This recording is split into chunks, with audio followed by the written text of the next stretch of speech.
Hi, everyone. Welcome to the second episode of the Triumph Strength and Performance podcast.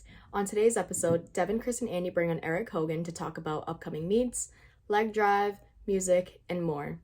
If you like this, subscribe to us on YouTube, follow us on Spotify, and check out our content on Instagram at Triumph S&P. Thanks for listening and enjoy. All right, Mr. Eric, would you We like going? to start us off by introducing yourself? Well, I'm Erik Hogan. Nice to meet you, all of y'all. I've only talked with you guys for the last year, so you guys know me decently well, not in depth. Anything else that is important for the viewers to know? Tell us a little bit about who you are as a coach and an athlete. All right, so if we're gonna run down through that, I am the co-founder, not co-founder, I guess technically the only founder of Team Hogan. That is my collective of athletes across the US and a few overseas. Been coaching since 2018, been competing since 2018, training for powerlifting since 2017. Had a brief foray before that into Olympic weightlifting, did traditional sports, outdoor track, football, basketball were my sports in high school. And I've been kind of around the New England powerlifting scene for quite a bit now. And I guess depending upon who you ask, I've amassed a pretty good roster that's been fairly competitive on multiple different levels. And just recently, I guess over the last year, I was able to go full time with my services Oh and yeah. have been able to leave I was working two jobs concurrently, which I've been doing that for the last 2.5 years. So I haven't been able to really do anything else besides work. I've been able to have some free time, which is pretty cool, but not much. And yeah, that's pretty much the gist. So did you and Andrew start? Were you guys like the first people to actually get USAPL main up and going? Well, it's tough to, I guess, looking back on that. So that's the other thing too. I'm from Man. USAPL Man is one of the big things that I kind of promote. We got into the game. So technically speaking, he did a meet before I did. I actually coached a meet before I actually did a meet, which is kind of weird. Oh Uh, yeah. yeah, so he did a meet in 2000. He was originally going to, so we talk about this all the time, the butterfly effect of what could have happened versus what did happen. In 2017, the summer of 2017, Andrew was training for an RPS meet Oh and yeah. he was fully intent on doing that. He waited, I think he had like a rugby tournament or something like that. So he had to pull out of it last minute.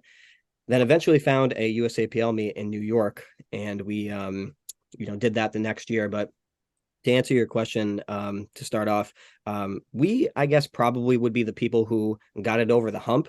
We had a state chair before, Michael Coulter, who was a IPF, a very good IPF lifter. He's actually from the Netherlands. Oh Uh, wow. and he came over to Man like 25 years ago, and he would run 1 to 2 meets a year.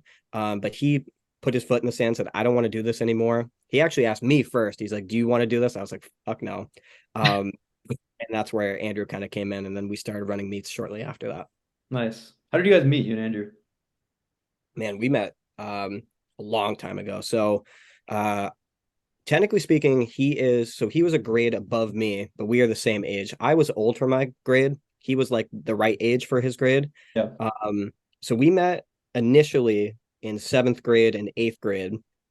Andrew used to have hair down to here, which is crazy. Oh wow. Yeah. Yeah, Oh he yeah. used to have hair down to here, and then he went to buzz cut after that. And we didn't start being friends probably till I entered high school. So I was a freshman, he was a sophomore.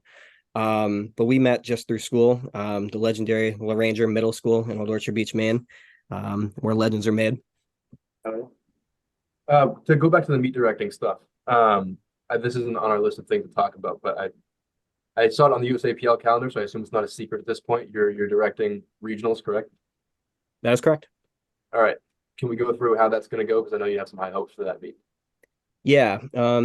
So I can give you what I can tell you. I can't get into the absolute detail because technically speaking, we don't have a logo yet, so we can't go live with things like registration and I don't know, promote it the way that we want to. But it's already out.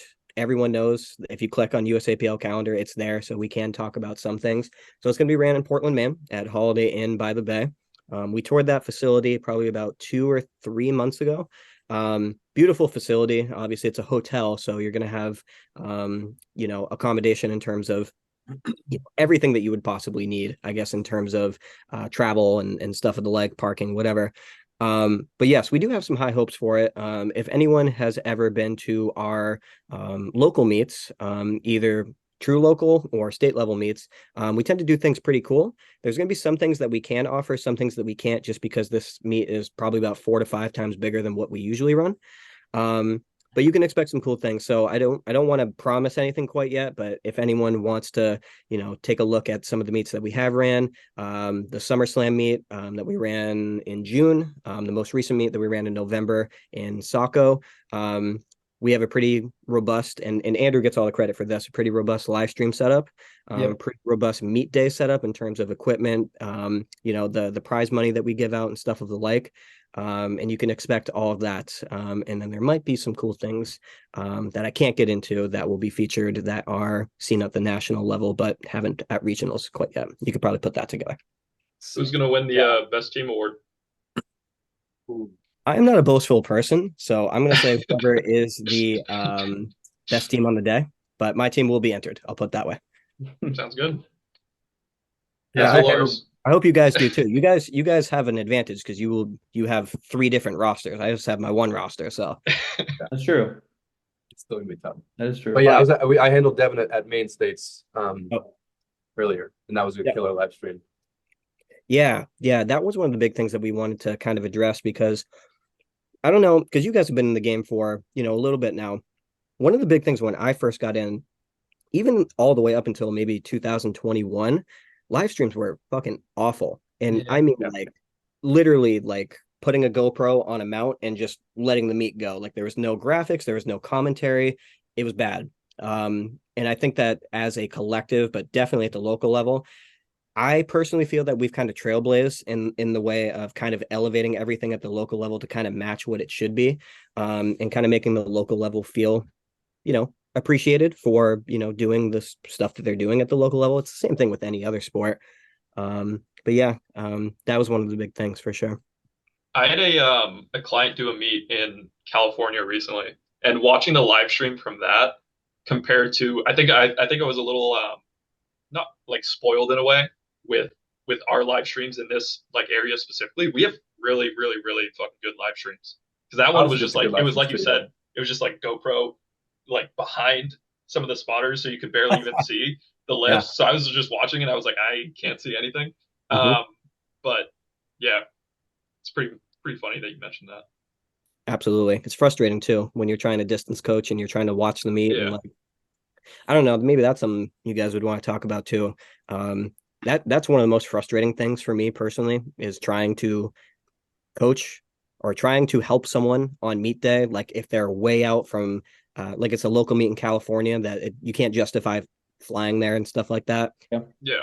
If that live stream is like 3 or 4 minutes behind from what's happening, you're just kind of helpless. You know what I mean? You're looking at lifting cast and you're like, if you feel good, basically, I think you should be able to prepare your lifter and prepare a handler to be ready for that scenario, but sometimes it doesn't work out, and that's pretty frustrating.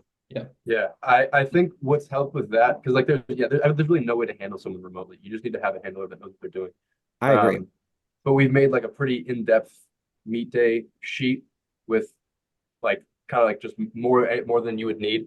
So that way there's kind of no excuse for a handler when you're far away to make mistakes in that, and like ranges for every attempt, warm up times, everything that you need. So I think that's been helpful.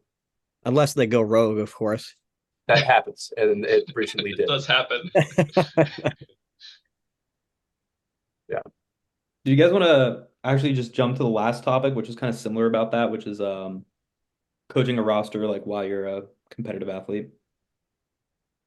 Because I feel like that kind of pertains to that, right? Yeah, absolutely. So I don't know how in-depth you guys want to get into it, but one of the big things, this is just my own personal ethos, I guess, in terms of, everyone kind of goes back and forth with, do you need to be a strong lifter in order to coach people? I think the answer is no. I don't think that that's the case at all. I've seen many scenarios where people who are quote unquote not strong, lead a pretty good roster and are a pretty goddamn good coach. However, I do think it's very important that you're feeling the same things that your lifters are. So if you're not actively competing, um, going through the throes of what they are going through, I just feel like you command a little bit more respect. And that's always been a big thing with me. Trying to lead out in front in terms of if I'm out here putting this effort in, and I'm doing everything I'm asking from you, it's a little bit easier for buy-in purposes. That also being said, it does become quite difficult wanting to compete at a high level and, kind of being on the cusp of doing that while also, having your mind be, dispersed between 49, 50 other people. And that's definitely something that I've had to really, really throttle in terms of how I kind of divvy up my attention over the last couple of years. And I would say, although my totals have consistently gone up over the years, I would say my best lifting in terms of, I guess, maybe what I'm capable of, depending upon who you ask, was probably before my roster started to really, really explode. Does that make sense? Yeah. How do Do you, you see yourself continuing to compete for as long as you can? Like, would you compete for as long as you're coaching, basically? me personally, absolutely. I love competing. I love training. Training's the big thing, but I love competing. And when I look in the mirror, I see equal parts athlete and coach. I do not see one or the other. Um, and I know sometimes people like when I look in the mirror, I see a coach, even if they're, a fairly competitive lifter. I can't lose that. I personally feel if I lose that side of me, I'm gonna lose the love of the sport in general. So yeah, I plan on competing for as long as I possibly can, even if it's just one meet per year. Yeah. How do you guys feel? Because you guys are kind of coming up into your own with your own lifting while you guys are growing your rosters kind of concurrently. How do you guys feel with it? Is it difficult? So I've kind of recently made an effort to put more effort into my training, just so I can, like you said, like you can feel the same things your athletes are feeling, and it gives you a different. I don't know, you earn a bit more respect when you say the things that you say to your athletes if you are doing the same thing at the same time. Yep. And the excuses from your athletes, they mean a little bit less. It's very true. Yeah. Absolutely. Something that I've experienced fairly recently is when my coach, so we've been the three of us have been a thing since last September, and it's like where we were at last September is substantially different than this September, even now, even 6 months after that. But um I personally struggled with like prioritizing coaching over my lifting for a good amount of time. I mean, I would still do what I had to as an athlete, but I didn't really have kind of that like identification that you're referring to when you look in the mirror. Um, I guess I wasn't lacking it. It just wasn't as amplified as I would like. But recently back in like June, I kind of set a little more boundaries in terms of the communication guidelines that I set with my roster. And one of those is that every time I'm at the gym, the instant messenger that I use is muted completely, and I don't even see client messages. And I want so when I get in the gym, I'm not really distracted by my work. You know what I mean? Yeah. And I do operate on a schedule which is like flexible because I make it my own, make it myself. But that's something that's helped me a lot is just like kind of just getting in the zone and not really overly worrying about just the athletes that I coach. Yeah. Um, on top of that we all three of us coach, I think at least maybe at least two people at the gym that we go to. And sometimes it can be hard to like get in the gym and like not see someone we coach and focus on, them asking us questions in the gym, which is something, that's a different conversation. But, there's a lot of I feel like there's a lot of distractions, I guess is what I'm saying when you coach a roster within the same sport as yourself, and it can kind of start to like I guess, absorb your identification as an athlete. And there's certain things that you can do to mitigate that, but it was definitely tricky for me. I know for Absolutely. me personally, like I think out of all three of our rosters, I think, or well, Devin and Chris, I think I have the most people who train at Yeah, our you do. gym. Um, so for a large amount of time, I personally struggled with being able to go to the gym, and just actually focus, right? Because there were just always so many people there. And it's almost like as a coach, it's hard to be training in the same space as one of your athletes and not just like side eye them, like be some like you're invested in their training. Like if you're seeing them train especially in person, like to a degree, no matter like how locked in you are, like even if you don't want to admit it, you're going to be paying attention somewhat, right? If you care, you So absolutely will be. Yeah. yeah, yeah. So it's like, especially having multiple people at the same time, I've struggled so long, and I feel like I'm getting a lot better at it now by doing a little bit more of kind of like what Devin said, where you're just actively setting boundaries to be like, when I go to the gym, I'm not going to be responding to messages. I turn like my do not disturb on.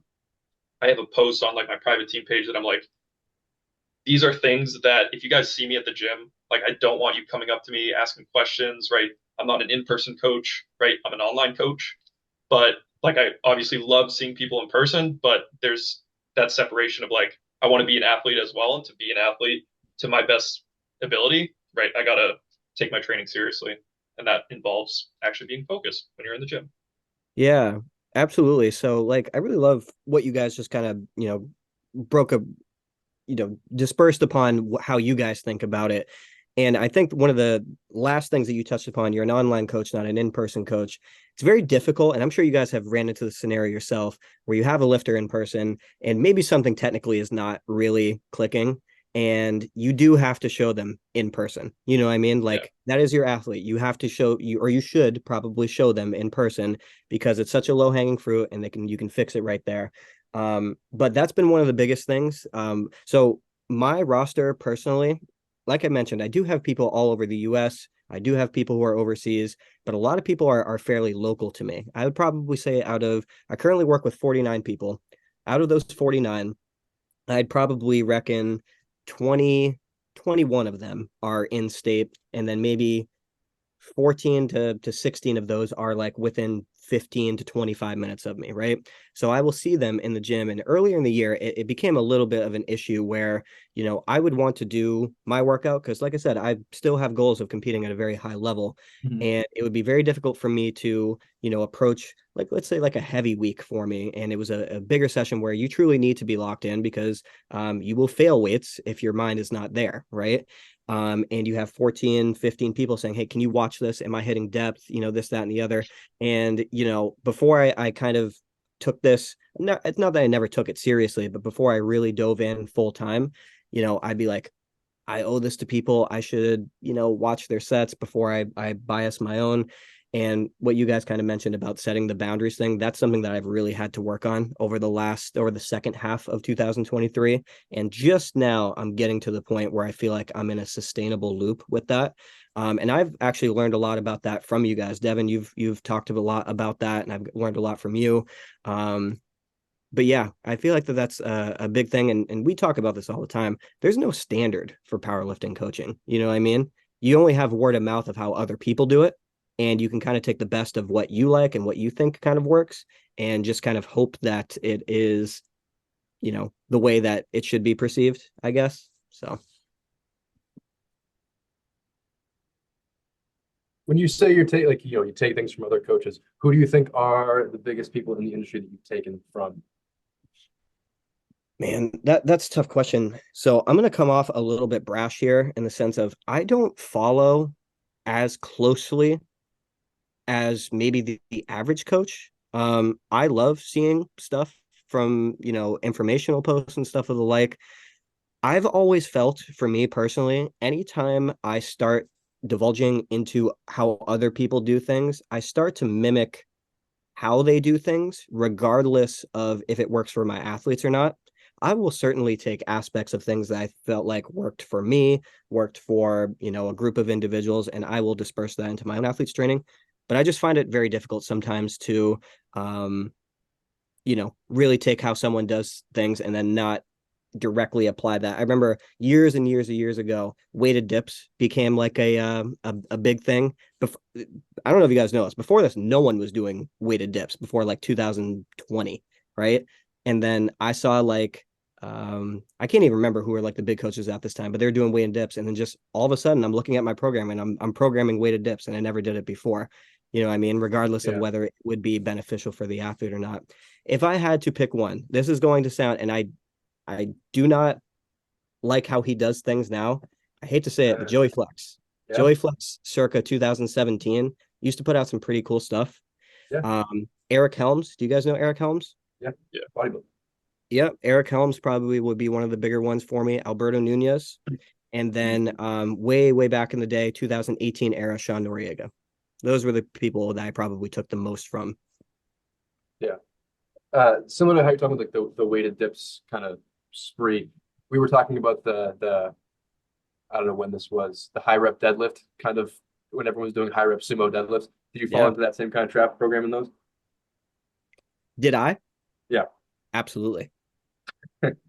Nice.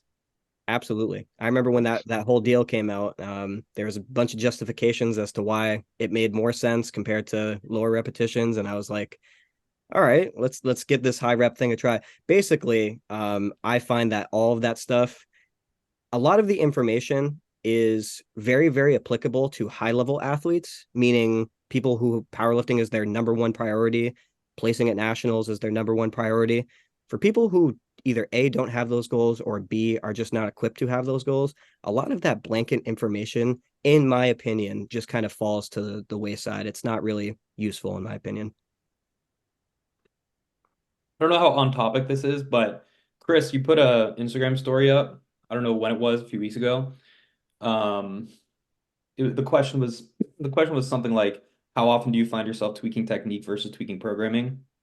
And I think it was you at least. And you said something like, with the more experienced people, you find that you don't like coach their technique as much as their programming because you find that like finding the more nitty-gritty stuff in the programming and what works in their training is something that's more common with the more experienced people, and then the other way around, where the newbie people, you find something more generic in the programming can work for them.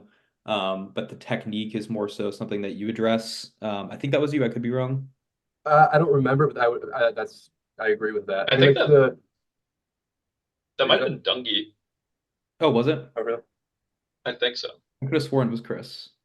Maybe. It may, but I don't know. But yeah, the newer you are to lifting, the more sensitive you are to stimulus. So like, there's a million things that could work if you're new to powerlifting.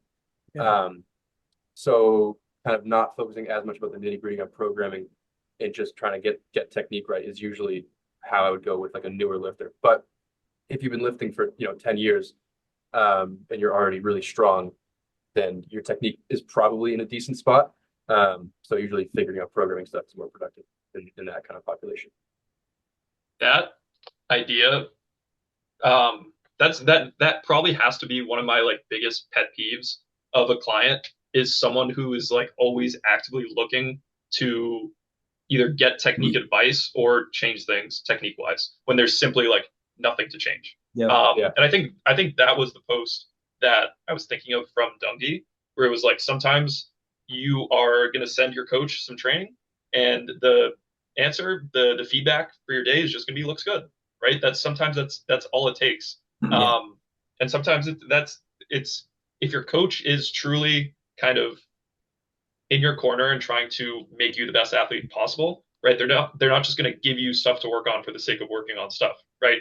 I have so many athletes who are on the newer side of training, and I find myself kind of in my head, I have like an order of things that I'm looking to work on, and it's kind of like we're just continuously, we work on one thing. Once we get that down, right, it kind of feeds into the next. So it's kind of like when people are like, oh, I want to work on this thing and this thing and this thing, or like give me a new cue and stuff like that. It's kind of like, me personally, that frustrates me a lot, because it's kind of, in a way, I don't want to say it's like not trusting your coach, but in a way, it's like not trusting their eye and their plan for the future.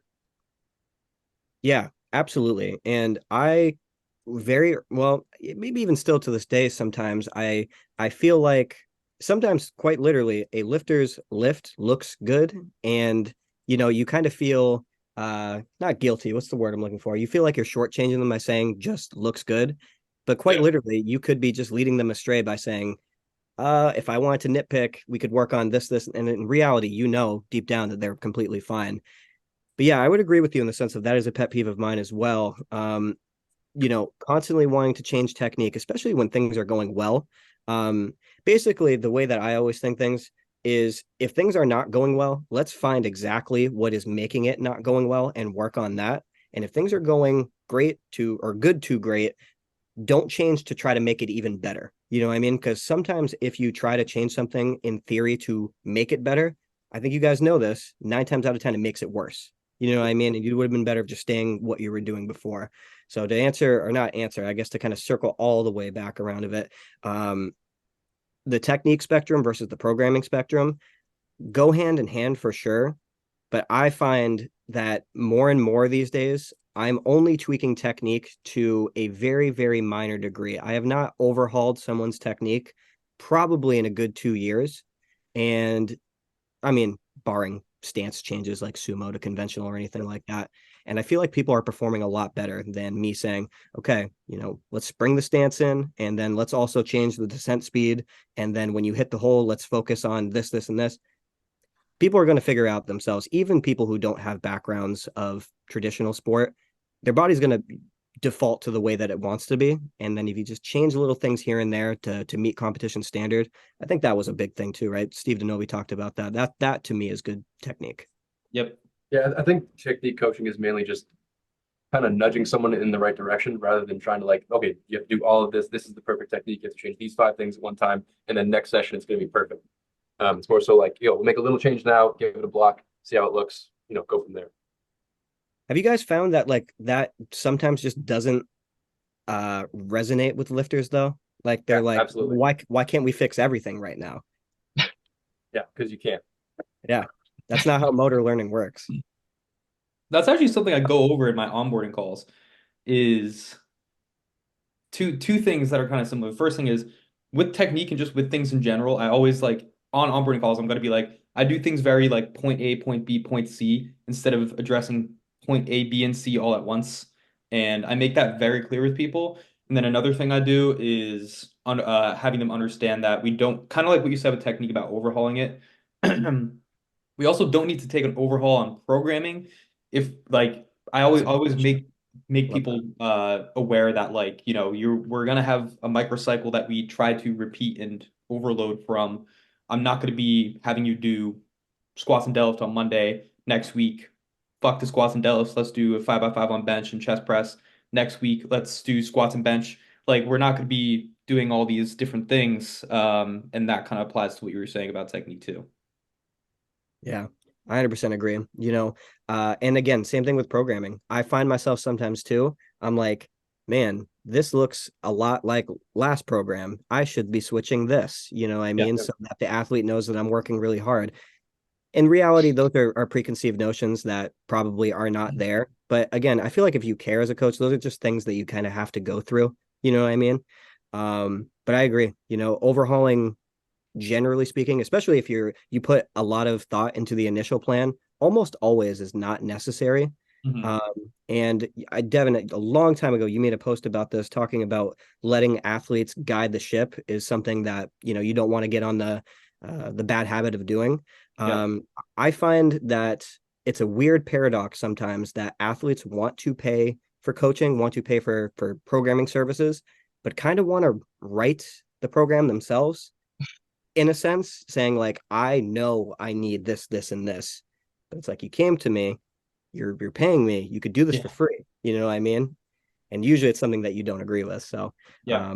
It just can interesting it can be conundrums hard to there. like distinguish between when someone is just like saying that emotionally. It's like, oh, I had one, maybe two bad sessions. I think we should do X, Y, and Z versus like someone rationally sitting down with you and saying, hey, I feel flat coming into this deadlift session every week. I think it would be beneficial if we bump the secondary day one day closer or do another set on the secondary day and have me feeling better on this day.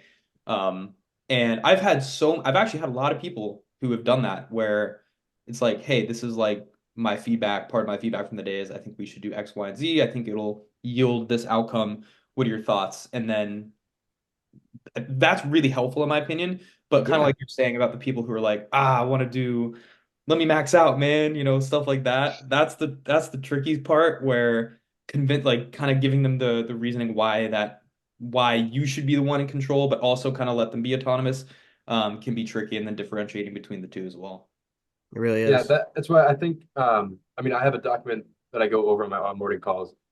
That's why I think it's so important to teach people how to give good feedback, because most people don't know what good feedback is and what the coach actually wants to know. So kind of like setting like, these are specific things that I want to know from each session. Like these are what things I want to know about how you're feeling. These are things that probably aren't very relevant. Is helpful, because then you end up getting just like the stuff that you want more often. Do you guys have demographics that you notice consistently, specifically with training age, I feel like consistently give better feedback that you take with more weight compared to other people? Like I feel like if someone of a lower training age is coming to me with feedback saying like, oh, I think we need this, this, this, like, are you going to weigh that the same as someone who's been training for 10 plus years, giving you that same exact feedback? I mean, it's like if someone, if it's a beginner, like someone with really, young training age, hasn't been training that long, comes to me and is like, oh, I really want to move, deadlifts from Tuesday to Thursday. Then, that's a situation where it's like, yeah, cool, you could probably move them to Thursday and things are probably going to go fine. Whereas someone who's more advanced, maybe I would be like, no, you probably need to keep them on this day because, if you want to get stronger, that's what's going to have to happen. But when they're coming with actual feedback about like, programming and technique, I'm obviously going to defer to the person who's more experienced with their own training. Yeah, absolutely. I 100% agree. And that's actually happened several times for me. So my demographic, you guys know this, but for the people listening, I have a very wide demographic. I have people as young as 15. I have people as old, and it's not really that old, but I guess in the terms of, powerlifting or whatever, I think the highest I work with is 39, I believe. And I've worked with people who are in their 40s and stuff like that. But training age matters, competition age matters, stuff like that. So just because someone's 40 years old and another person's 15, if the person who's 15 has already done 6 or 7 meets, I'll probably weigh what they say, comparatively speaking, to a 40-year-old who just did one competition. But I 100% weight things completely differently. I've had kids who are not experienced at all, and as soon as they got their competition cycle and full 25-minute video breakdown of why we're doing this and why we're doing it the way, this looks pretty light. Why is it so light? We be going heavier? I'm like, well, and I hate doing this. I absolutely hate doing this, but I'm like, well, I've only competed in 12 competitions. I've only been coaching for 5 years, over 70 lifters. I've only sent, 4, 5, 6, maybe up to 10 people to national meets. And I have a 4-year degree in exercise science, and you are in 10th grade. Where's the disconnect? You know what I mean? Why don't you trust me here? But that's just a pitfall of, but I agree. You have to weight things differently. Do you have a lot of that demographic, the 15, 16-year-olds on your roster? A lot, I would say no. And that is for 2 reasons. One, because I just feel like in my area, there just straight up isn't a lot of people who, I feel like if you're that young, you need to have someone that's somewhat close. I'm not a massive fan of distance coaching for people that young. Like all the people that I do have, they are within driving distance. And I see them at least twice a year, as opposed to 0 times per year for a lot of people. I would say at this moment, I have probably 3 that I can think of. What about you guys? I think I have the not the youngest roster in general, but I have the most young people. Consistent. Yeah, you do. Yeah, I've got what, I don't know, maybe 4 or 5 people under 18. Yeah, from the youngest is 15. I think I said this in the last podcast. I've had great experiences with all of my younger clients. They've all been fantastic. I was expecting to kind of like, I don't know why I kind of got like an influx over the past 6 months of increase from younger people. I don't know why. And I was expecting, just like immature clients. But every single one of them has been like just across the board good client. You'd be surprised. I work with a lot of 15, 16-year-olds. So I have a bunch of people who I guess are technically teenagers. So 17, 18, 19. Maturity is 100% there. Sometimes I have a 15-year-old that I can think of that I speak to, and I'm like, this is crazy how you're speaking to me right now. It's almost as if I'm talking to someone who's my age and has been training for 5, 6 years. You know what I mean? but I think that that kind of comes back to the point of they're coming to you from a respect point. Whereas sometimes if you coach someone who's like of a similar age and then sometimes older than you, even though they see what you've done, you do have to establish that trust with solid programming in the first block.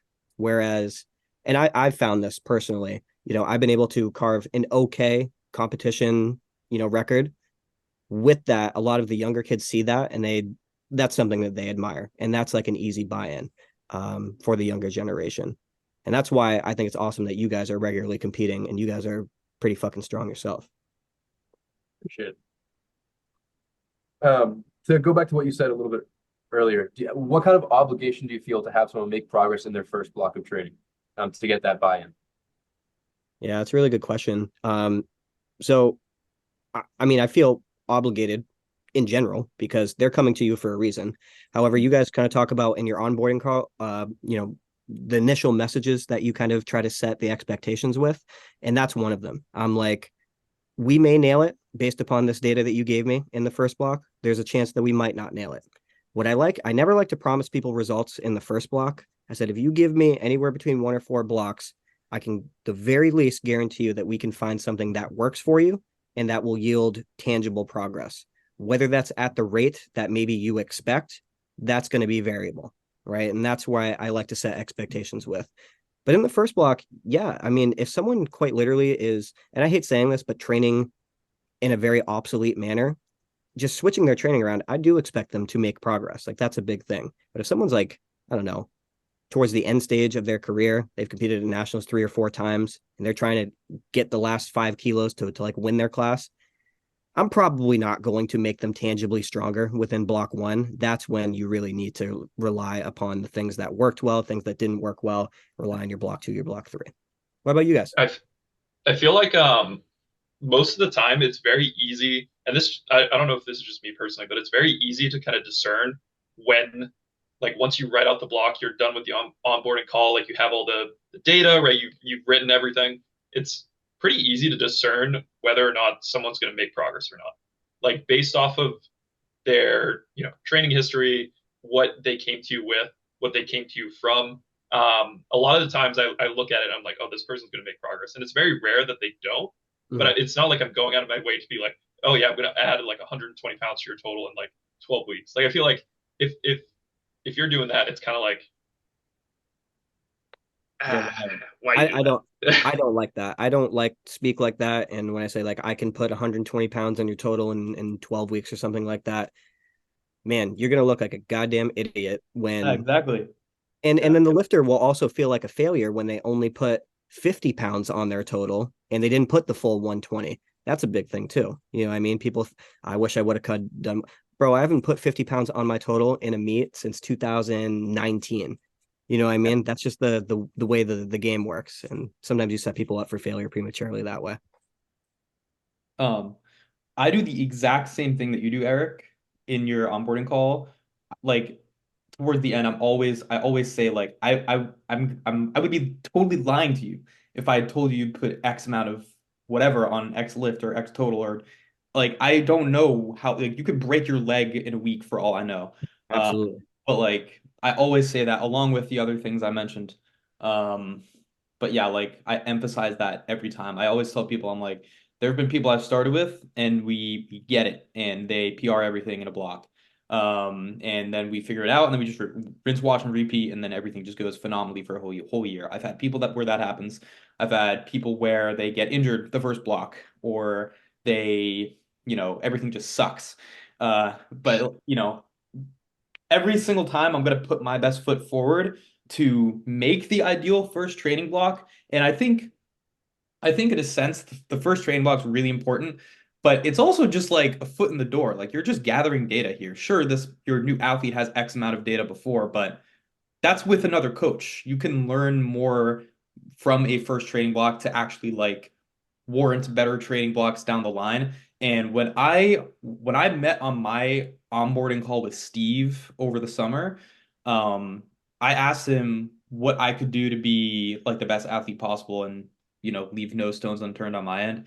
And his response, and that really resonated with me. I told Chris and Andy it right away, but it it was like, he told me, I'm going to be putting a lot of effort on my end to help you get strong. I expect that effort to be reciprocated. And ever since he told me that, I've told every single new client that exact same thing on my onboarding call. Yeah, And then I kind of tie it into what I just said, where it's like, if you're doing that, if you're matching my effort, that's how you're going to maximize the results from the first training block. absolutely. And it's funny you mentioned that. So I pull up so I do an onboarding call. I do a full video breakdown as well. And then I also have like an email. And in that email, for every new person I take on, one of the closing things is, in short, you're simply going to be undergoing something new. And I want you to be aware that specific coaching is not a magic solution and still requires maximum effort on your end. My biggest advice to you would be to take things slow. Any expectations that you think are there are not. We're going to grow together and be reactive to data, not emotion. And I feel like if the athlete actually reads it, it will resonate. Sometimes, people gloss over those things. That's why I like to have them. And you guys talked about this before, have them in so many different places, on your Instagram, on your onboarding call, on your videos that you have access to your team. At least it's there. You know what I mean? But I agree. Effort is I like that a huge. lot.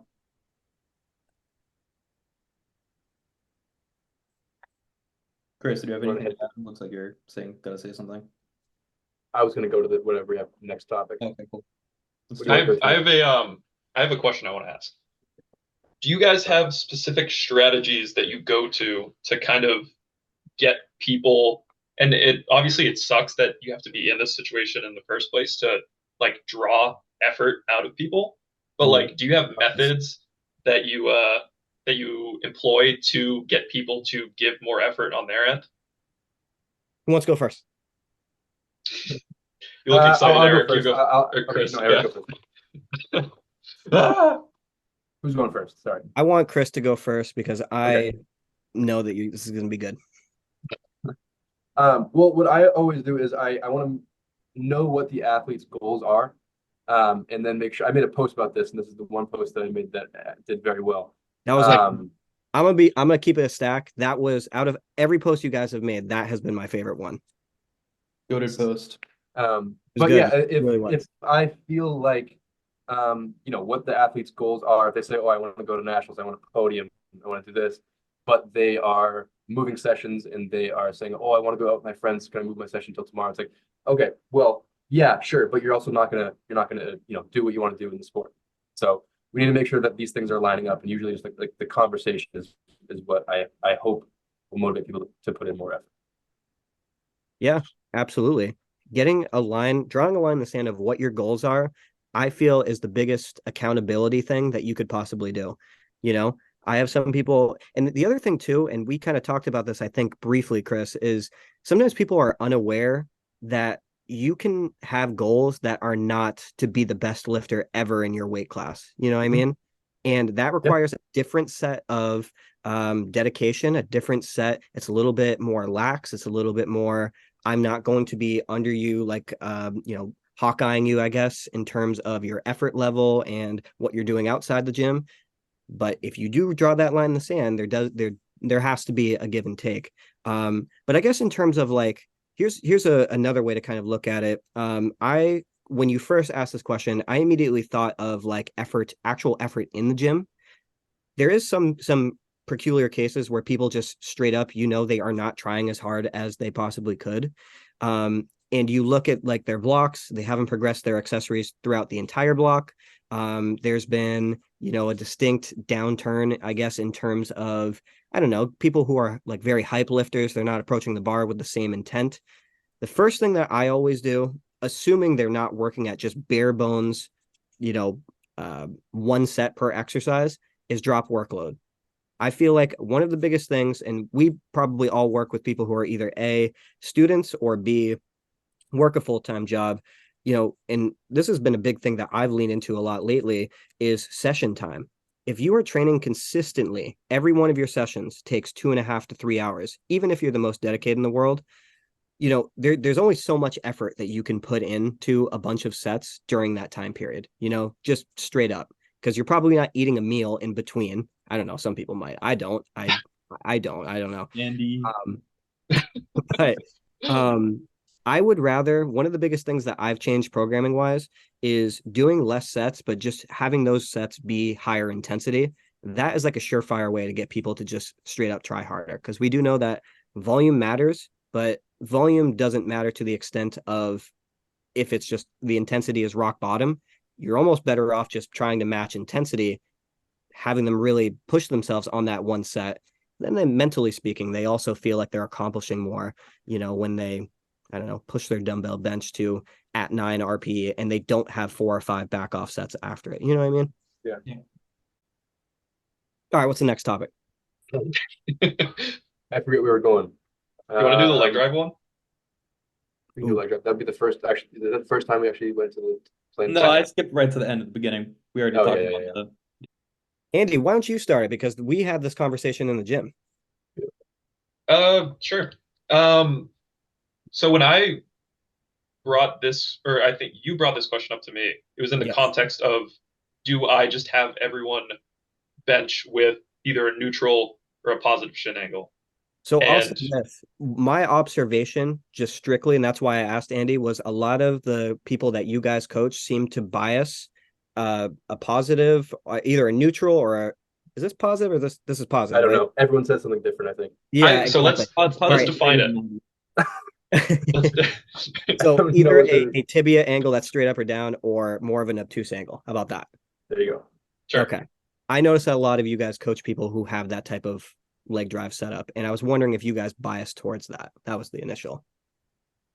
So in terms of like teaching leg drive as just like a concept, I have personally found that the neutral or the more positive, right, the legs out in front, works a lot better at getting people to feel their legs on the bench compared to the negative shin angle. And it's not necessarily a situation of, oh, I have people try that and then that's what they run with forever. Because I think it's once you feel it for the first time, you're like, oh, now I understand what my legs are supposed to be doing, right? Then you can kind of put your feet anywhere. And at that point, if you know what to do with your legs, right? It doesn't matter if they're behind you, it doesn't matter if they're to the side. Obviously, there's going to be positions that are more optimal than others, but it's just about getting it to click for those first couple times. I feel like bench is the lift that like once you get that, once you unlock your leg drive, it's game changing. Absolutely. I 100% agree. And one of the things, and just again, I was kind of inspired with this. I was just asking a couple clients. I was like, when you bench, just at a percentage, how much of your legs are you feeling? Right? Especially the people who are struggling with bench and it hasn't been progressing the way. And sure enough, like you'll get 0%. You'll get 30%. I'm like, man, that's a low-hanging fruit right there that we could just fix right off the bat. And that's like, it's tough because of course you can see people's legs contracting sometimes, but sometimes your legs are contracting in spite of using leg drive rather than, you're actually kind of engaging it. And I've adapted a little bit more. I wouldn't really bias towards like a tuck position myself, but I've been biasing a lot more, either neutral or having your legs be slightly further out. I don't have anyone that I can think of that has their legs like very, very far out, but definitely trending a little bit more so from tucked under you to kind of straight up and down. And the way that I've kind of defaulted to teaching leg drive has been so much more streamlined in terms of what people should be feeling than before. And I want to credit you guys for that because I learned that from you guys. Yeah, I don't know if it was Steve Zanovi or Sean Noriega or someone posted something on their story talking about the best cue for bench and for leg drive specifically is just trying harder. And when you like ask an athlete, how much of your legs are feeling, and you feel like, oh, a little bit, 30%. It's like, well, you're just not trying hard. You're not pushing hard enough. Push harder. And that's the only thing you need to do. You just need to push harder with your legs.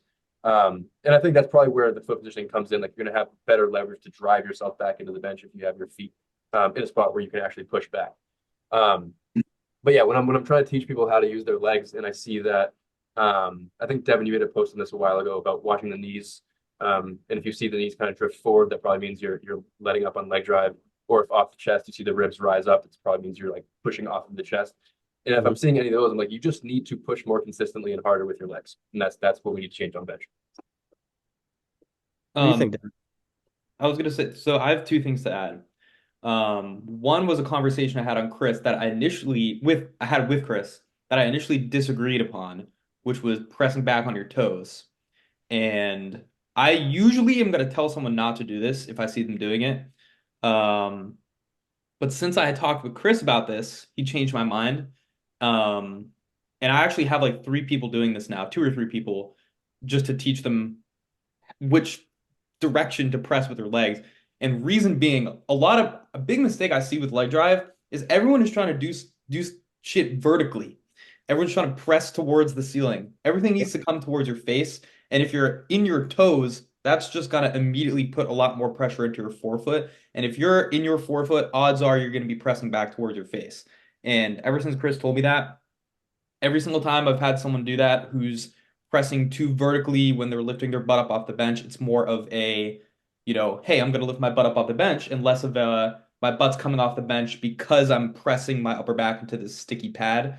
Ever since I did that, it has worked like a charm every single time. It literally, and frankly, it refines things that you don't even want to refine, or that you're not even trying to refine. Like, it's a Yeah. secondary refiner in a way. So that's something that was huge for me.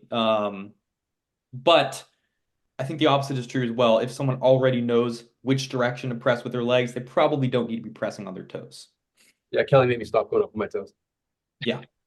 I think, Devin, I think a I big support reasoning for that too is just because, like, when you have those feet further behind you, the direction of where you're actually like producing that force into the ground is down into your heel, right? You can't really press down into your toe if your foot is back behind you.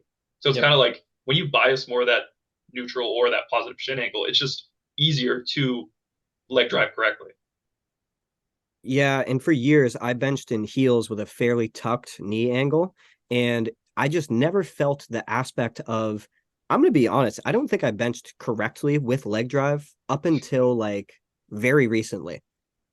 So with that, just changing over to a flat, trying to have a little bit more neutral of a shin angle, and for me, what solidified it was what you were kind of talking about. Was trying to push. Maybe it's not being on my toes, but pushing towards the toe box of my shoe. That is what really solidified it. That, and the biggest thing that I think is important is bringing the glutes down very, very gently to the bench. Mm-hmm. I see, and one of the big things I talk with my lifters is if you can have your legs on, I think a lot of us bias unracking with the glutes up, right? That means that your legs are on, right? Because in order to hip extend as much as we are, and with your feet as planted as they are, your quads have to be on, right? When you bring your glutes down to the bench very, very gently, your legs stay on. Versus when you just plop your butt down, you lose all tightness and then you have to redo it. It's so much easier to have it, keep it, than to take the bar out, set yourself, and then try to engage your legs again. It's just never the same, in my opinion. You lose that connection. And then we get into things like soft touch versus sync. When you have like a positive, I've never seen someone who has I've only seen one person actually who has a massive positive shin angle way out and has an aggressive sync, and it works really well for them. I've been biasing a lot more towards the soft touch lately for a lot of people. And the people who tend to sync are not people who have like a positive shin angle. That's just how I kind of see things. I agree. Yeah, I think I only have one person right now who sinks his bench, and we've tried to go to soft touch, and it just doesn't perform as well. That's the only reason that we're doing the sync. Yeah, I think I can think of 2 people. One is a 140 kilo lifter, man, and one is a 90 kilo female. And it works well for both of them. And I don't want to go away from it, but I don't personally love teaching a sync. Yeah, if I'm like, I don't know, teaching someone how to bench, I'm never gonna bias towards a sync style. Dump it on your fucking chest and then just drive it up. Yeah, I mean, my biggest bencher is a 110 male, and he has positive shin angle, feet forward, like a tempo descent, and a super soft touch. Yeah. So it can definitely work for those populations that people kind of bias towards the sync with. I 100% agree. I just recently switched a 110 over from a heavy sync to a soft touch with a neutral shin angle, probably not positive. He's benching the best he ever has, and he's losing body weight. So I think you're right. It applies to so many different demographics, and that's what I'll start with. Maybe we'll piece together things that work for them individually, but that's where I kind of default to now. And I would have never done that in past. So, you guys deserve a lot of credit for that. Appreciate that. Thank you. I feel like that's a skill that kind of flowers into a lot of other facets of coaching too, is just being able to like, you have this predisposition to want to coach things a certain way, but Mhm. being able to like recognize when certain things are working potentially better than the way that you want to coach it, or like a Yeah. certain person is moving a certain way and it's like working, but you're like, oh, but this isn't textbook, or it can apply to programming too, where you're like, this might not be, optimal or correct, but what works is what works. Yeah, man. And I think if you are going to be and again, whatever the definition of a good coach is, but if you're going to be someone who I believe is respected, you can't have an ego. You know what I mean? If you personally do think that everything that you do is the correct way, and you're never open to doing things a different way, that's when I feel like that you're probably just going to stay the same. Your athletes are going to stay the same. When they suggest something that's maybe against your ethos, you're going to be very combative against it. I find that the best people in the game are the people who are most reactive, do things completely, maybe not completely differently, but do things differently than they do last year versus the year before versus the year before. You know what I mean? Because they're always growing. A long time ago, probably like over 2 years ago, um, this big coach put a question poll on their story.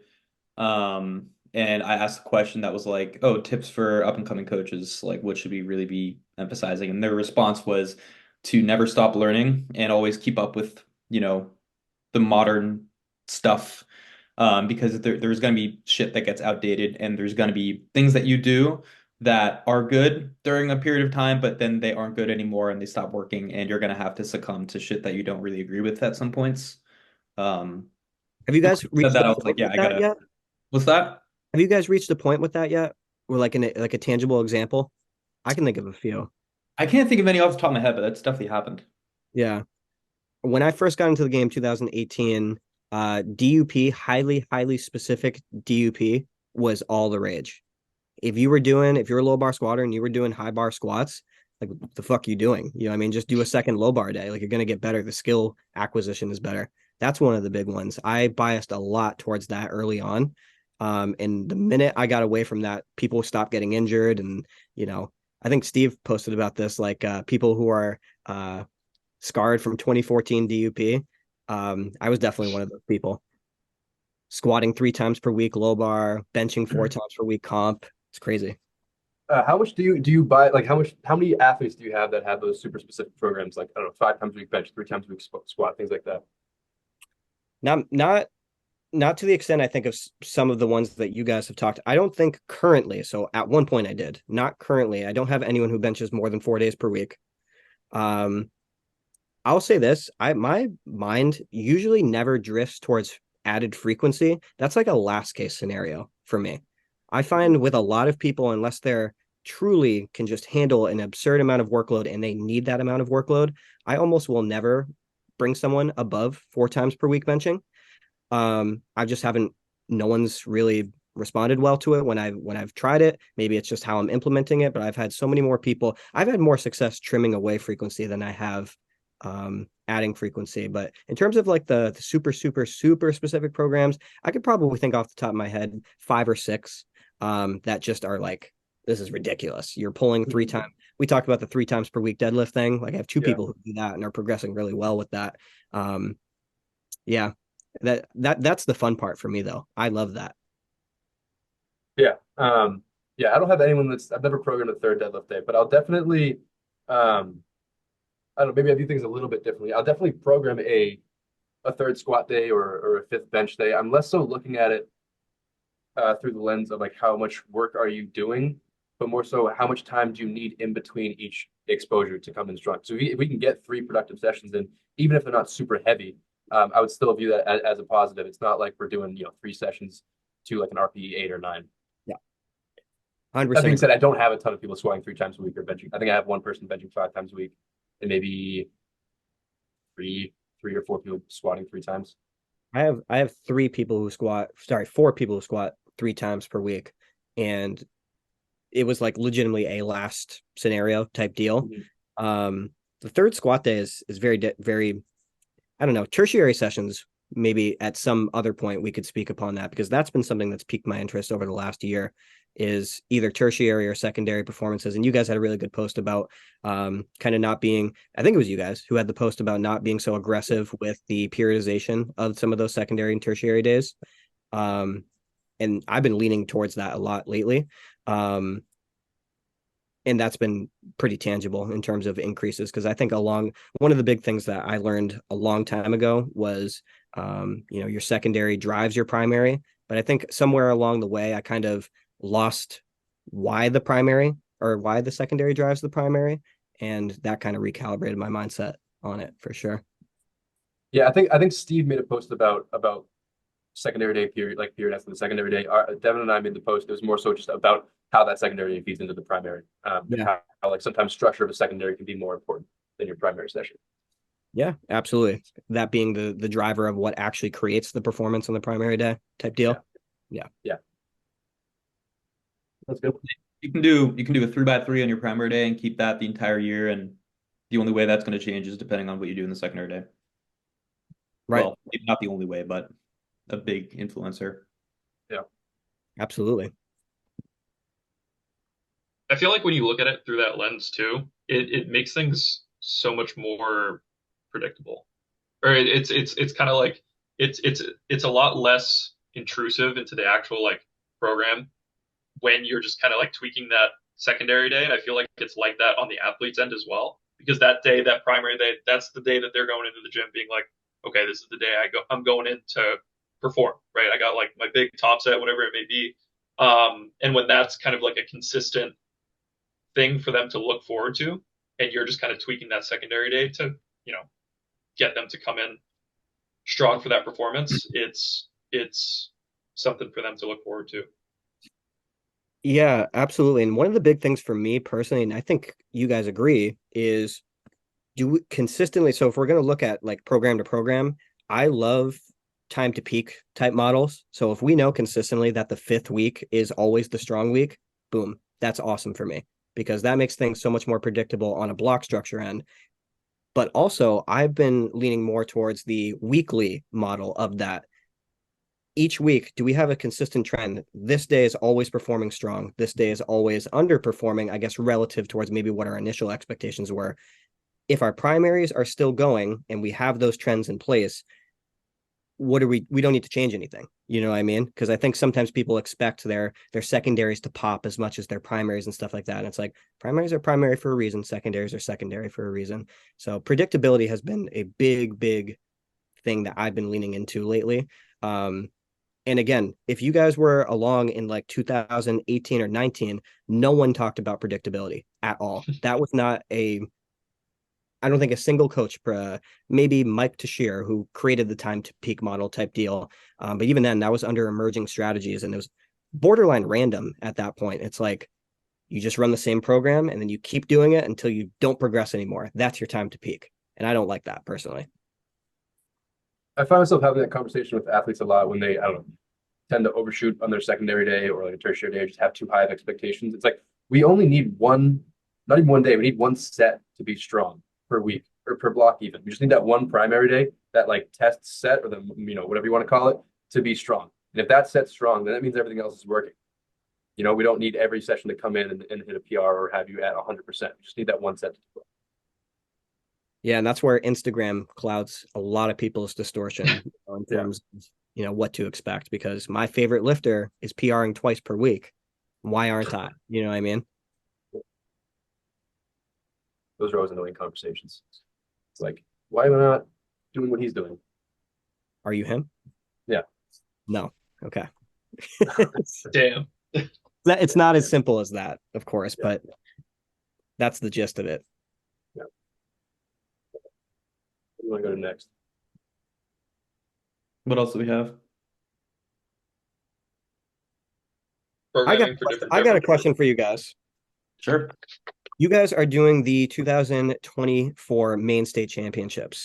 I am a co-meet director of that meet, and you guys, very graciously decided to sign up and do this meet. Let's get into that a little bit. How about so I'm not like taking over, but Devan, you very clearly have the momentum on your side and have tangibly for the last, I don't know, 3 months. Andy, you're kind of coming into your own now, in my opinion. Yeah, okay. Listen, I saw him bench in person. Shit was moving pretty well.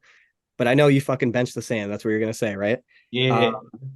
And then Chris, bro, I know the effort is there, but I don't think you have the same momentum right now. So No, you're okay. Go ahead. okay, sorry.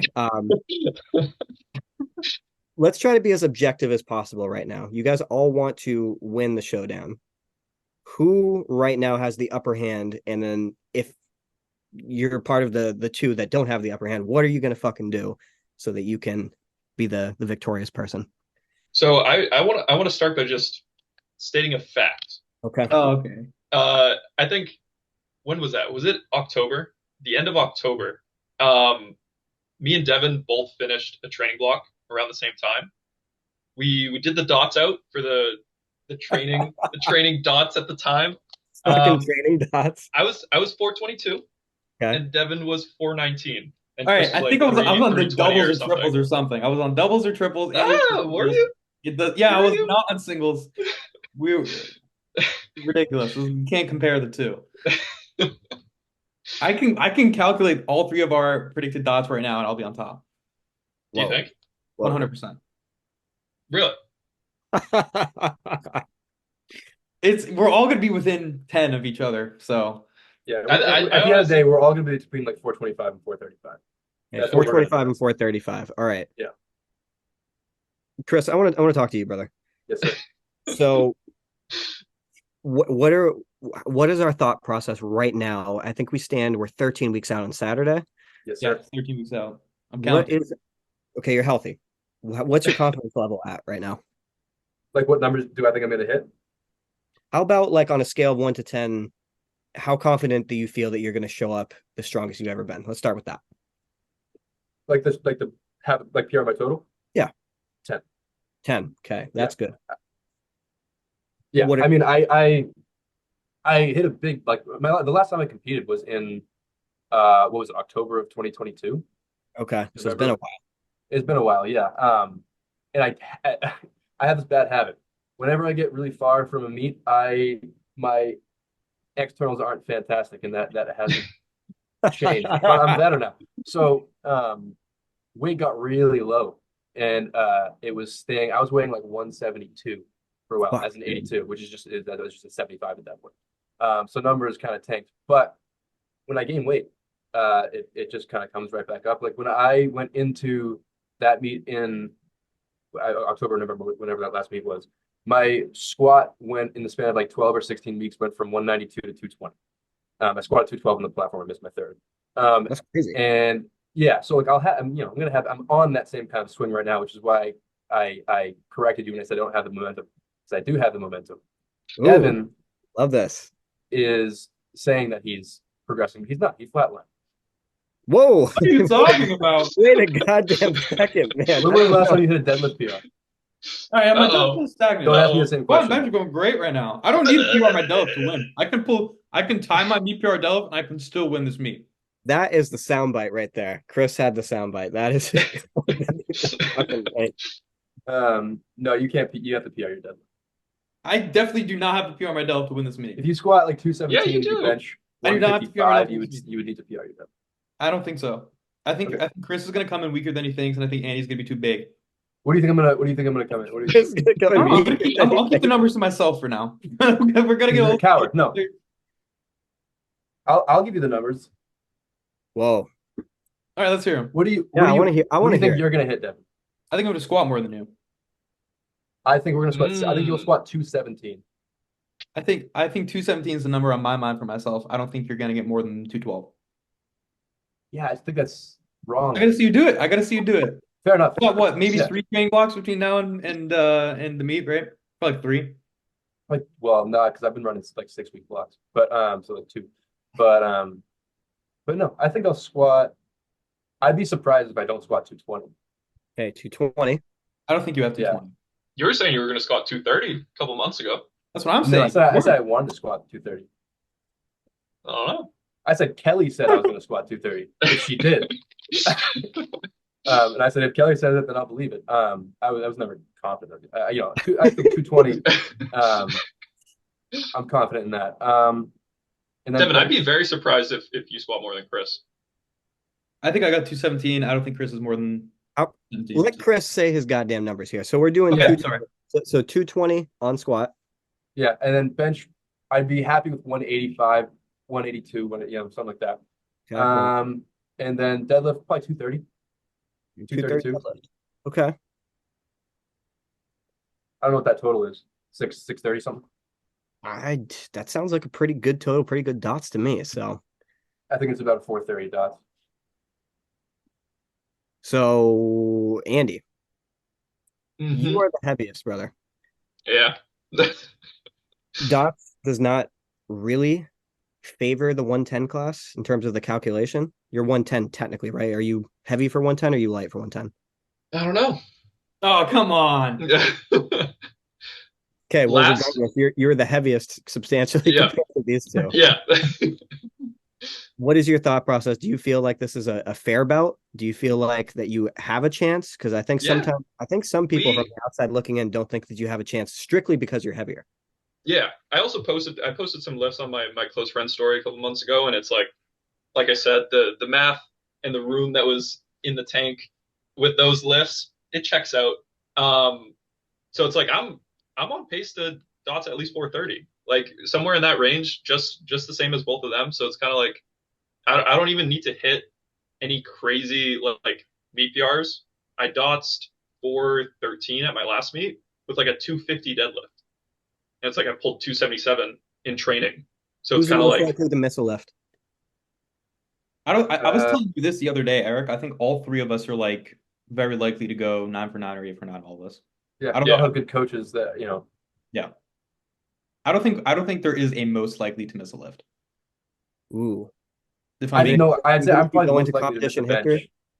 would you say, Chris? Chris, I said I'm probably the most likely to miss a bench. I agree. I agree. I missed my third on a technicality last time. I don't even remember what the technicality was. you It was should have probably missed your like four of second them. too. I should have You missed have my the, second too. Yeah, you have it was up the and ER. down. The ER is going to be unforgiving. I know. That's what. Yeah, yeah. I'm training on a TSS. So Okay, so kind of the same, kind yeah, of not, but yeah. all right. Last thing, obviously we do third attempt music selection. Maybe that can segue us into the last thing we talk about. Do we have like a particular song that we're leaning towards? We could do, you do it for all three lifts, so you can actually change the song. But like, what's like in your mind right now that if you had to pick today? I already picked two. Oh, you I already did? picked my bench and my squat. Hell yeah, Yeah. Squat, we got Everlong by Foo Fighters, and then Oh wow, Forever let's by Claro hell with yeah. bench. I'm about to fucking get emotional during that moment. Oh shit. Yeah. And I don't know what I want to do for deadlift yet, but Okay. I haven't picked my songs yet, and I don't know yet. You gotta wait for that. That's gonna be a game time decision, I think. What's the deadline? 1 week out. Okay, yeah, yeah, you'll have it by then. Chris is gonna pick the guitar solo by Billy McBilly Bob Hey, and the Django Bunch. hey. What about you, Devin? Devin's clearly gonna have the worst third attempt song.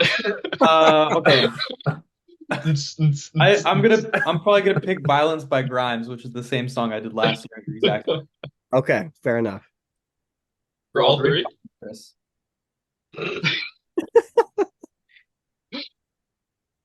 But Devin, Them you go for the all same song three. for all three. I don't know yet. I'll figure it out. Yeah, The one time I But competed with a song, it was "Heads Will Roll" by Yeah Yeah Yeahs. I know that song, yeah. when's your next meet, Eric? Or is that a secret? It would be a secret, but I can just tell you straight up.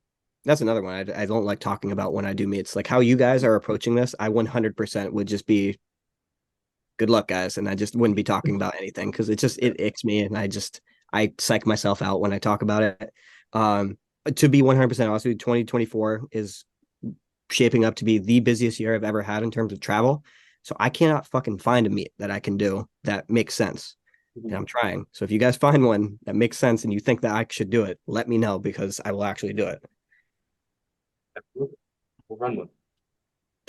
Well, that was gonna if you guys do a meet, it'd be sick for I would Yeah. do your first meet for sure. make sure none of my fucking athletes, because every single time there's like a cool meet, all my athletes like, I want to do it. And I'm like, all right, you can. All right, what are we talking about with music in general then? Well, music is a big thing for me personally. So I was kind of curious to you guys, like, because you guys have very interesting tastes from what I've seen. I was just kind of curious as to what you guys listen to in your day to day. Because like I see Devin, you go to like EDM shows or something like that. I listen to a lot of EDM, yeah. So where did that spur on? Like why EDM? Like why the rave shit? So I used to listen to EDM a lot in like middle school. And I've always listened to EDM probably, I don't know, since middle school for my entire life. Um, and I always would get made fun of for it in middle school. And then so I started like kind of going dark mode on that and not telling people that I listened to EDM because I was insecure about it. Were you a And then I dubstep started, kid? what's that? Were you a dubstep kid? Oh, I'm still a dubstep person. I was a Yeah. dubstep kid. I was big into like all the YouTube channels and stuff when YouTube was getting big. But I listened to a lot of EDM. Always listened to EDM throughout high school. Got into rap. I like rap equally as much as EDM. Those are like my two big genres. And now when I started getting back into lifting, it kind of like boosted my confidence. Just like was good for my mental state to like start powerlifting and stuff. And then I made friends who also liked EDM. And then I got more open about liking it. And now I still get made fun of because every time I hop on the aux at the gym, these fucking losers make or like, oh, guess who's on aux? It sounds like Devin. Or Matt Wong at the gym always makes fun of me, or Owen or someone like that. But it's in good spirits, I hope. I still get made fun of for it, but I just kind of accept it. But yeah, I go to EDM shows a lot. They're fun. They're super affordable, local level. It's like 30 to $50 for 4 hours. True. So yeah. Yeah, true. Chris, you like play guitar, right? I do play a little bit of guitar, yeah. So is that why that you like the, I mean, just from the outside looking in, like the more folk type stuff? Well, I feel like I listen to a good variety. Right now, I'm definitely into my I'm deep into my 60s and 70s like singer-songwriter era right now, but it changes all the time. Right now, I'm listening to a lot of like Jim Croce, Simon and Garfunkel type stuff, That, but that's who I immediately listen to came to those mind. guys. Garfunkel, yeah. Yeah, love Simon and Garfunkel. But I don't know. I think I like stuff from every genre, which is Your That's usually top the wrong genre answer. on Spotify was rap, though. Dude, my top genre on Spotify was rap. Everyone's top genre on Spotify was rap. It's probably like 5% of what It's I listened to in 2020. Yeah, I feel like I've never heard you listen to a rap song, so I think that's the funniest thing in the entire world. Yeah, like I listened to a little bit, but it's definitely not even close to my top genre. right. Andy, I feel like yours is more aligned with mine. Yeah, I listen to like it's cliche, but like literally everything. I Have you heard of the website Every Noise? Yeah. Yeah, I will literally just go on Every Noise and find a random genre and just have it playing for like the whole day. And then obviously I have things that I listen to at the gym specifically. I like to rotate through like rap, trap, rock, sometimes metal, heavy metal sometimes. Not anything like super crazy, but it's definitely all over the place. Yeah. I find music matches, I try to use music to match my mood and match my intent. Yeah. And, sometimes people say you shouldn't rely on music. It's 2023. You know what I mean? Everyone has access to music almost exclusively everywhere they go. I feel like that's a tool. And I like when people lean into it because that's one of the only things expression wise that we can have in the sport because it's all just straight lifting. So that and like style, that's one of my biggest things. You guys need to step up. Devin's got the yellow singlet, which is sick, but you guys need to step up your singlet game. What do you mean? I got the Uh, maroon one. I'm decked out. Oh, you do have maroon. That's true. But you got to get the knee sleeves to match when you can't really wear the SBDs though. Yeah. Chris, I'm talking to Connor Sheets about that, about oh dyeing what? my knee sleeves Oh maroon. yeah. What Because color are your knee that, sleeves? well, right now I got sent the black ones with the Okay. gray trimming, but my plan was to buy white ones closer to the meat and then dye them maroon. But I don't know if that might be like, I feel like it's going to be hard to match the tone of maroon of the singlet Probably. with a dye, especially if it like fades a little bit. I don't know. You'd be surprised. The person who did it is one of my lifters. Her name is Carly, and Oh, really? I felt like she matched the purple and the pink pretty well. Yeah, it looked good. She handled Connor, right? Yeah, she handled Connor right after she competed, actually. She won best lifter and then immediately started handling Connor, which was cool. Hell yeah. Good for her. Yeah, but no, I don't have a colorful singlet. I'm coming all black. You have the Titan. Boring. Huh? You have the Titan, right? Titan I singlet? have the A7. A7, okay. Boring. I might have to wear something different for this meet because the PRS t-shirt is black and red. Ooh, okay. But yeah, So I gotta get I'm probably gonna from come up with Conti. something red or black, probably. You guys gotta start doing the singlet change. I know. I was thinking of doing that actually because now I I have know. since I went up from 75 to 82, I only fit one singlet now. I own three, I think, and I don't fit two of them. So That's fucked, dude. I need more. I don't understand the singlet change. I have a singlet and it's legal. Why would I change in the middle of a This meet? is way cooler. Listen, That's bro. it. That's the reason. Yeah. Absolutely. To me, honestly, if we're gonna be 100% honest, one, yes, looks cool, and like I said, style. Everyone wears fucking black, so it's like the reason why I wear black. So I always wear black for most meets, for squat and for bench, because hides your creases. If your butt comes off on the bench and it masks, whatever. Like that's a tactical reason. Why I switch it up for deadlift is it in general, I think for a lot of people, their mentality switches, right? Because deadlift's like a more hype lift. When you have something that kind of complements that, I feel people sometimes maybe I'm not saying they perform better. A lot of my athletes have adopted that and they love that aspect. I change everything, bro. I change my head tie, everything. I just wear maroon the whole time and I'm hyped the entire time. It's perfect. I think Why would I need to change? I would just feel uncomfortable in like a if I had like a South Beach singlet, just going up on the platform, I don't know, wouldn't feel right. We're different people for sure then. I think so. I would feel Chris, more. I want to see you in the GBT. Yeah, dude, give me that GBT on. Hell yeah. The white one. Yeah, that's me. Eric, I saw you changing singlets at regionals, and I feel like you do it so slickly. Like I never noticed that you change. I just look over, and 2 seconds later, you're in a different singlet. Yeah, exactly. I don't do it to draw attention to myself. I do it because I just want to change. You know what I mean? I'm not like, oh shit, here comes the singlet change. Check me out. Do you go no shirt on deadlift? No. You keep the shirt on? I do. Me too. I am I up until very recently, I was a soft shoulder guy. So I want every advantage I can to make sure that they're not gonna get me for soft shoulders. So what got overturned on your third deadlift at regions?